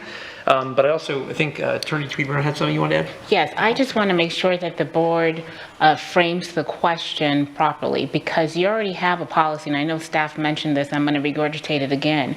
You have a policy 5136 that actually addresses this and really specifically says there is no wireless communication device that should be turned on during school or during certain activities. So your question, and what staff was indicating is the caveat that says under certain circumstances, the principal may allow it. So that's what the question is. So really, I think what the board is asking for, not necessarily the policy, but the enforcement and the consistent implementation of the policy. So I just want to make sure that that question is framed properly. I think that's helpful, just to add to my comment, that as we think about this procedurally, how to implement this policy, I think that's something that we can engage in very quickly. At least I feel like I have enough board direction. I understand it's not complete consensus on it, and I really appreciate the different vantage points. But I think for us as administration, we certainly hear the desire, and I think we agree and concur that this is something we're all trying to navigate through, and many of us have not been students for quite some time, and it's a new world from where it was even 5 years ago. So I think we're going to take that feedback. We're going to come together as a group, and hopefully we can give you some updates very quickly, but also being deliberate. We don't want to rush and make a decision that we can't implement or can poorly implement, and put our schools in a difficult situation. So I do appreciate the feedback. Do you have any specific questions for me or expectations you'd like to state based on what I've stated? Ms. Patrica. So I would like to explore whether different rules for different levels would be appropriate, and if we get different feedback from different levels. It is unimaginable to me that an elementary school child even has a cell phone. Never mind, it's a distraction in a learning environment. So I would be all about 100% behind a total ban in elementary and loosening that restriction as the children got older, with a concurrent instructional piece associated with the appropriate use of cell phones in varying environments. That's the direction you asked for, right? Absolutely. Okay, Ms. Giovanelli, and then we'll move on to the adult code of conduct. To add to that a little bit, something that the principal said yesterday, that, how addicted we are to these phones, including the students, and the time spent. So if that could be some of the data, average time spent, students and adults do. I mean, the adult time, and they know it's not healthy. I mean, we know it's not healthy. I mean, but, you know, and don't make me laugh, I'm gonna bring up Diet Coke's not healthy either, but we drink it. But, so I think that's a little piece that I was curious about, because we know that it is addicting, so, and then back to something that Ms. Patrica just mentioned, we know this bullying has increased. Is it because of the devices has helped that along? You know, I don't know that, you know, the data on that.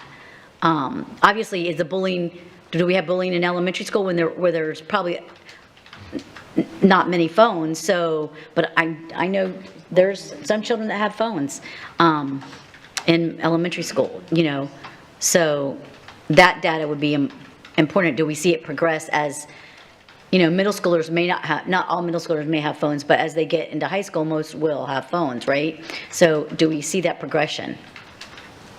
I don't know, I just, because she made me think about the, you know, the consequences at what level, each, you know, age level and so forth. So thank you. All right, thank you. We'll go ahead and move on to the Code of Conduct for Adult Students. Good afternoon. Same team. So we represent Mr. Todd Everly, the Senior Director. In regards to the Adult Code of Conduct, there only is one change in regards to substance, and that is adding in the unauthorized area for restroom. If you have any questions. Board, do you have any questions? Okay. Seeing none, thank you very much for your time this afternoon. Oh, Ms. Jordan? Yes, ma'am. Real quick, for the unauthorized, for the bathrooms, are we making sure that we are providing a bathroom for those who need that cannot go in either one, or believe that they cannot because of whatever reason that may be? Because I know they changed some of the signs here for the unisex. So are we providing a unisex bathroom in all of our schools?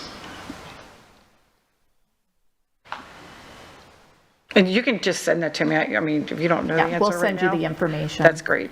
I just think it's important to know. Thank you. All right, thank you all. Next up is public comment. Attorney DePay Bruno, would you please address public comment? Thank you, Madam Chair. There is no one who has signed up for public comment at this time. Is there anyone in the audience who wishes to make public comment? Okay, seeing none, we will go ahead and move on to go to the order. Board members, do you have any comments? We will start with Mr. Fisher. Had to figure out the microphone yet again. Thank you. I'm going to, again, break this up. I just quickly wanted to thank, I was able to do some school visits over the past couple of weeks, and I just wanted to thank the principals, staff, teachers, and students at Diplomat Middle, Tropic Isles Elementary, Island Coast High School, Littleton Elementary, Calusa Middle, Calusa Elementary, and Amana Serra. I just really gave me some new perspectives, and I love walking around the schools and the classroom. So that's all I have at this moment. Thank you. Ms. Giovanelli. And I'll be quick too. One of the things I want to add is I did my first graduation Saturday, yes, FSW Collegiate High School, and they had 94 students that graduated. They're very quick. Actually, you don't even shake hands. You watch. So, but it was quick. It was probably just a teeny bit over an hour. So I would highly recommend anyone that would love to attend that graduation next year. I would share, but it's great. So just, I know we're all going to start that. This is graduation season, and I'm excited, and I just wanted to bring that up, and that I know we're all going to be doing graduations, the upcoming graduations. So it's that time. Thank you. Ms. Patrica. Thank you. So I just have one thing for my board report, which is Curriculum Advisory met last Monday, I think, and they discussed the media access form, and the recommendation out of Curriculum Advisory is to make the default option 1, which is full access. I want to say it was a 9-1, maybe 9-2 vote. I don't remember exactly what it was. Eric Griffiths was the acting chair. He's the vice chair of the committee. The chair did not attend. And the meeting was wonderful compared to the prior meeting, which I'm sure all of you have had a chance to listen to. The meeting did start off a little bit contentious. There were some members of the committee who were not, who expressed some of the same things orally that they had expressed in writing to the board via email. So that was, it was good for them to have the opportunity, I suppose, to get that out. I believe it was Attorney Dupree Bruno and maybe Candace Aliveto that pointed out that this is the last meeting of the committee and we'll have a new chair at the beginning of next year. So a lot of that was put to rest through those comments. Attorney Dupree Bruno did sit next to Mr. Griffiths and provide him with significant guidance throughout the meeting on Robert's Rules of Order, which I think was really helpful. If I may, through the chair to Mr. Superintendent, when will the issue of media access form be coming in front of the board? Please. Ish. In terms of when the recommendation that was made in terms of this particular piece, the recommendation is really to the board. That is for the board to consider and contemplate. You have just shared that verbally as this first opportunity. We're happy to formalize before we capture those recommendations. We are happy to have staff react to it if you would like, or if the board would like to discuss it anytime, you certainly can, as you've shared as a board liaison what the committee's recommendation was. All right, so I am sort of hearkening back to last year when staff came in front of us with some formal recommendations. Like what is staff recommending based on QAC's recommendation was kind of how the board decided to act on it last year. Was staff came in front of us. There was some really, really good data that was shared. And I think that your take on that data is different even than from what was presented to Curriculum Advisory Committee. The piece of data that was missing that I would have liked to have seen that perhaps you can bring in front of us when and if you do on this issue is what was the cost of this form to staff? What was the cost to the district in the form of man hours spent by staff?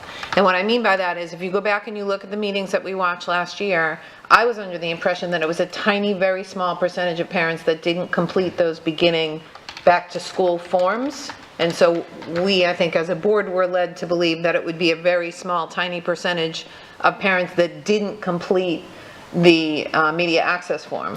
I need to go back and watch those meetings to remember what that tiny small percentage is. I don't want to say a number, but I remember it being very, very small. And we were provided with significant assurances that staff would go back and get in touch with those families that didn't complete the media access form, explain to them what it is, and have them complete those forms. As it sits right now, we're looking at 25% that didn't complete those forms. 25%-ish. Again, Dr. Savage, your explanation of how to read that data shows that it's less than that. So let's say 25% are in that default position of option 3, which is significantly higher than I was led to believe that it would be when we sat at this dais last year. So at a minimum, I think that this deserves another discussion, perhaps in a briefing or a workshop by the board so staff can present that data and we can have a robust discussion. It's obviously an issue that's important to the community both ways. There was significant feedback on this forum for people who wanted it and people who didn't want it, and I think it's our job to discuss it. Those are my comments. Thank you. Ms. Jordan. Can I ask a question? Yes. Okay, thank you. With that, when we started with that media access form, that was, to me, that was the biggest concern that I had was the default in ensuring that every single parent was going to be able to fill that out. So that was a question that I had come up, and that's why I promised to come back later, which it took me half the year because I totally blitzed that, so that's on me. Before I came back and said, what did those numbers look like for that? How many children, how many parents did not fill out those forms? Because we know that we had that with the code of conduct the year before. You know, and so that was a true concern when it came to that. So, yeah, I would appreciate having any kind of conversation on that. So thank you for bringing that. And if I could just clarify something, Madam Chair. Okay. My question to the superintendent regarding costs to the district is, if you could estimate how much time was spent by staff to get in touch with those families who didn't make a choice. And it's my understanding that families that chose option 2, which is no access to the media center at all, families also reached out to them. I don't think the board directed that, but I think it happened. And if you could estimate the cost of staff reaching out to those families as well, that would help give me a sense of, you know, what this form costs the district. So cost-benefit analysis there. Thank you for allowing me to clarify. Mr. Persons, will you follow up, and then it'll be followed by Mr. Fisher? I knew this was coming for the board, so I actually asked for principals the other day if they'd had any feedback whatsoever from their librarians. And before that, I contacted 6 librarians, and they said there has been absolutely no problem. If you look at the data, if it was a problem, that 25% would be going down every day. If you were in the default position and the librarian calls you and says, your son wants to check out this book because you didn't fill it out, you would say, please change my thing to this, to it's okay, or it's not okay. But the fact that that number stays the same just shows me these 45 books probably aren't even being checked out or looked at that are on there. I would appreciate the superintendent looking in for your data, but I can assure you it's going to come back that there's very, very little time spent by any of the media specialists, librarians, whatever we want to call them, calling up parents because a child can't check out a book. And then again, even so, if they do call, the parent has the right to say, yes, the child is never denied to check out that book. So I don't see any reason to address this thing. I think it's a solution looking for a problem. I just don't think it's a problem. Mr. Fisher? Thank you. I just wanted to make a couple of comments, one clarifying comment. It was my understanding that the chair of that meeting was unable to come due to a family emergency, so that was what was indicated to me. So I just want to make that clear. In regards to this, I have a question just of, especially of committees. I believe there's 7 or 8 committee meetings a year, and I believe QAC has devoted 3 meetings to this for an issue, and Mr. Person talks about this. Whenever we make any kind of change in the Lee County School District, and I say this as a joke, but seriously, if we change a light bulb here, we get comment, good or bad, and we expect that. And I do talk about even, anywhere I'm at, grocery store, soccer field, anywhere, I certainly, even going through the schools the other day, I got certainly lots of feedback anywhere from discipline to busing to proximity, especially over where I'm in Cape Coral. Outside of QAC and a couple of members, I've literally received nothing. I'm not saying this demonstrative of everything, but out of all the things that we've had this year, literally, I don't receive anything on it. I don't see where this is a significant issue that needs to be brought up. I see that a bunch of people have brought it up, but again, I'm not, as I said, kids, parents, teachers, I'm just not hearing it. I mean, I'm out in my community a lot, so, and I don't see why this is continually being addressed and being 3 out of 7 meetings that's being addressed. There's plenty of other things that need to be discussed as well. So, again, the data, we've went through it, but I mean, I don't want us to have to also go to something like Collier County that's had over 300 books removed. I think we're a leader in this state in what we're doing. So, and I've made it very clear, again, for my kids, I picked the full access option because that's up to me and that's my parental right, and I believe in that. So I'm just baffled why this keeps coming up. Thank you. Ms. Giovanelli, follow-up? So I had asked for, actually a constituent had asked for the recording because it wasn't posted. So I asked for it, and which I have not. I heard that it was posted today. I was unable to hear it.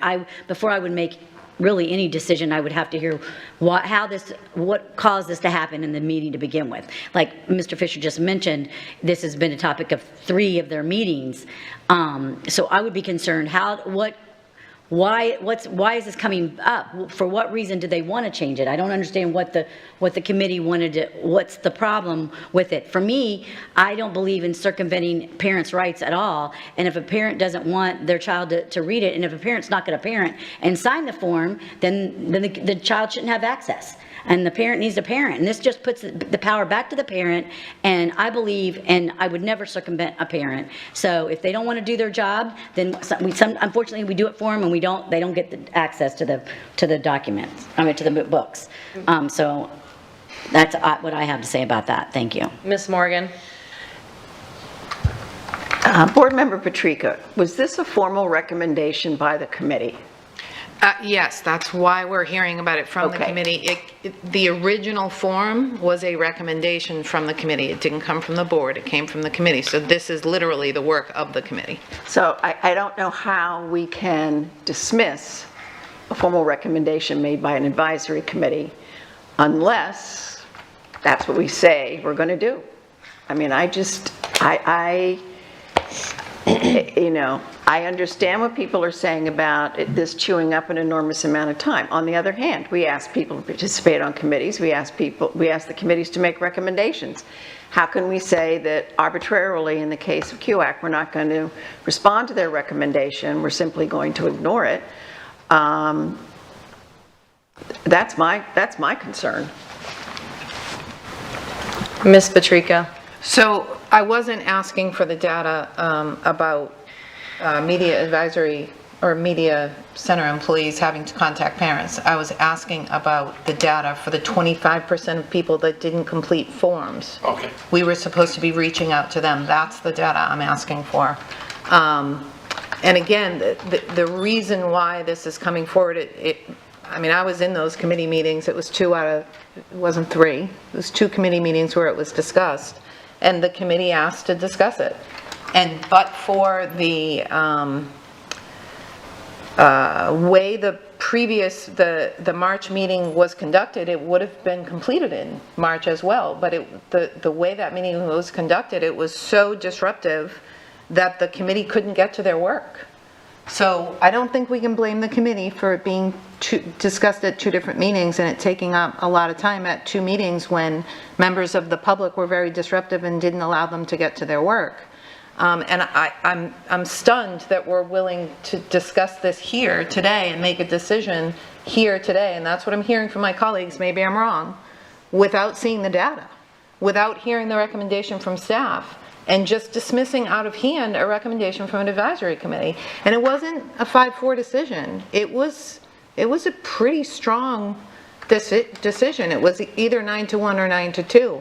I mean, if we're not going to talk about this as a board at a workshop or a briefing, my recommendation and my motion will be to do away with advisory committees altogether.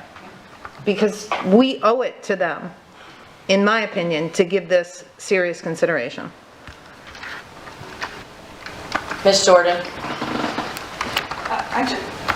I just want to be real careful when I'm sitting here and I'm hearing how parents need to be parents. That's not our job to be saying that. And that is kind of like an insult because we have so many parents who do not understand the language, who do not understand a lot of this stuff. But for any of us to like reprimanding them or saying things about a parent, I think that's, one, I really don't think that's a good idea. But 2, I just want to make sure, because my concern was always to make sure that every single child that we have, their family has the ability or the know-how to sign their child up for whatever that is for them to be. Whatever that looks like for that individual family, that they have the know-how to do that. And for us to say that anything other than that, I just think it's insane. But we do see that a lot of them did not fill it out, just as they did not fill out the code of conduct 2 years ago, and then we had a big blow up on that. So that has always been my concern about making sure that people have I know they have the access, but do they know how to do all this? I know the schools are really trying to get all the information, but we have to be considerate of that. Mr. Fisher, you want to follow up with that? Thank you. And then we're And going to move along. I mean, this is already decisions made, so that's why I'm wondering that. But I mean, we all bring up recommendations. I've brought up recommendations from the SPOT committee. I haven't seen this vigorous discussion on committees like that before. So it's not that we're not listening or taking account, but frankly, you know, as I said, at that point, it's already, at this point, it's no different than the other ones we've treated. And that's how I'm treating it. Ms. Giovanelli. I'm not chastising any parent, but that's what the form is for, to allow parents to have the ability to decide for their child. That, and taking off number 3, that allows either that restricts, because the parent didn't do it then. I think that's a simple, number 3 was that simple reason. But let me remind everybody, because I was on the committee when this form was invented and created from the very committee that's wanting to get rid of it now, and only not even been used a year yet. It's not even a year old. So if we're talking about committees and what their purpose is for, then why aren't we allowing the purpose to happen? At least, and if we, in a year from now, we decide, we hear that there's disgruntled and there's evidence that they don't want it, parents don't want it, then that's when we change it. But, I mean, I don't understand why we changed. Here's a problem. We changed the video recordings to audio, which was something that I think if we had the audio 2 meetings ago, it might have been a different outcome, but we didn't.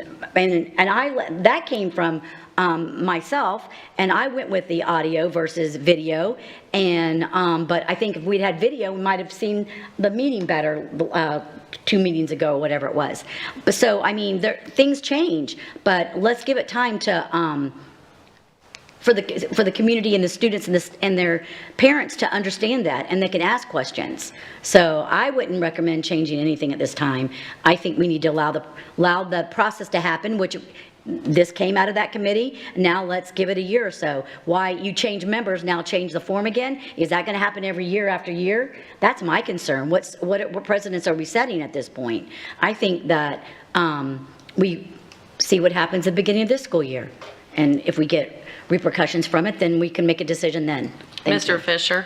One last clarifying option, referring back to the notes from Curriculum Advisory Committee third quarter report, February 26, 24, it does talk about that the media access form was reviewed, as well as members discussed the wording of the options. That was in our last board briefing update, just for clarify the record.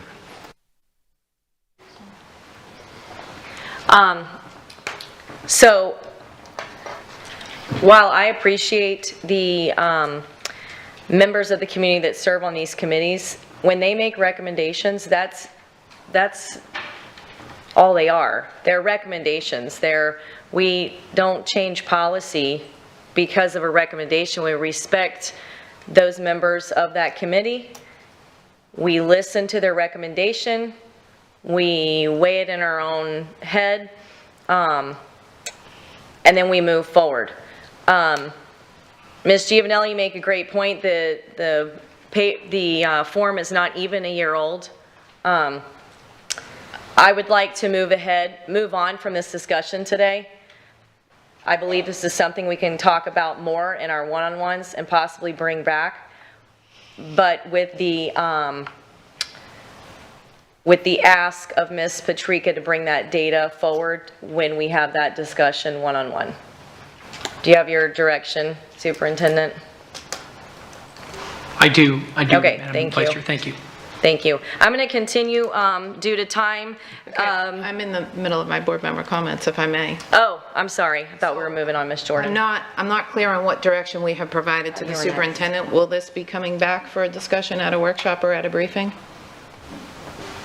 I'm happy to respond what I believe the direction based on notes I've taken thus far, and then please course correct me if I'm wrong. So essentially, the majority of the board feels that we have made a ruling on this matter. However, there is an interest in hearing any of the additional data, or if the staff, when they hear, when the staff processes essentially the recommendations of the board advisors, even though it is made as a recommendation of the board, If there are any additional recommendations from the staff, I'll certainly bring that forward in the one-to-ones with any clarification. Sometimes it's really they're just vetting what is the nature of what they heard, how does it impact us procedurally. That's typically the vetting that the staff level does, or is this a reasonable request? In some cases, the committees will make recommendations that are not so. I think in this case, it's clearly a policy level matter. I think based on just the board discussion that I've heard thus far, but I will bring the data back. The request specifically was on the amount of staff labor footprint time that was spent trying to get the non-participating families to participate, to get that piece of it. So we're going to get an estimate of all that information. I will be bringing that board, that to board member one-to-ones as per the direction I received. And then at that time, if the board wishes to have any more public discussion, they certainly can do so. And any other direction that I get from the board on that, on this matter. Okay. That's it. Those are my comments. Ms. Jordan? I'll wait till later. Thank you. Mr. Persons? Yeah, I'll wait till later also. Ms. Morgan? Yeah, so I just have a couple. First of all, I want to compliment the student-produced videos, and I have a question. I want to compliment the student-produced videos, and I have a question about whether, for example, and these are short, they're like a minute and a half, whether the Future Nurses one and the Latinos in Actions one can be shared with schools for use in their newscasts, in addition to putting them on the website. So that would be a recommendation. I did attend the Insurance Task Force meeting. It was they had the last data for the past year. Their year goes February to February. I am going to give you a written report. The reason I held off and I'm not reporting today is because I expected to get from Heather Parker, the wellness coordinator, the wellness information, which was really, really interesting. The dollar figures and the gaps that we represent from what's happening in the normal population. So I wanted to be able to share that with you. So I will be coming back with that report, hopefully at the next meeting. So those are my comments. Thank you. Thank you. Yes, Heather may share that too in the health advisory that I sit on. Sometimes she shows up and gives a presentation, so she might even do it then as well. Well, she said she was going to send it to me and she hasn't, so I need to reach back out to her so that I can bring that forward to you guys. Excellent. I'll save mine for tonight. Attorney Dupay-Bruno? I don't have any comments, thank you. Superintendent Dr. Savage? I will, just in the interest of getting the comments out now, I'll just say it is Teacher Appreciation Week, as you all know, and just wanted to highlight that for all of our teachers out there, how much they are so greatly and deeply appreciated by every member of this governance team, by our leadership here at the central office, our school-based principals, and by our entire community. Our teachers are the core of what we do and the impact they have on students every day. What a privilege to spend a week at the near end of our school year just to celebrate the tremendous things that they are doing for our kids each and every day. And what a fantastic opportunity it was on Monday to go out there and make help the teachers realize how valued they are by some of those gestures. It's just a fantastic moment on Monday, and just really want to highlight the whole week of appreciation that's going out there in our schools to help our teachers realize how valued they are. Thank you, Madam Chair. Thank you. Tonight we will have a student performance at 5:45 p.m. followed by the board action meeting at 6 p.m. this evening.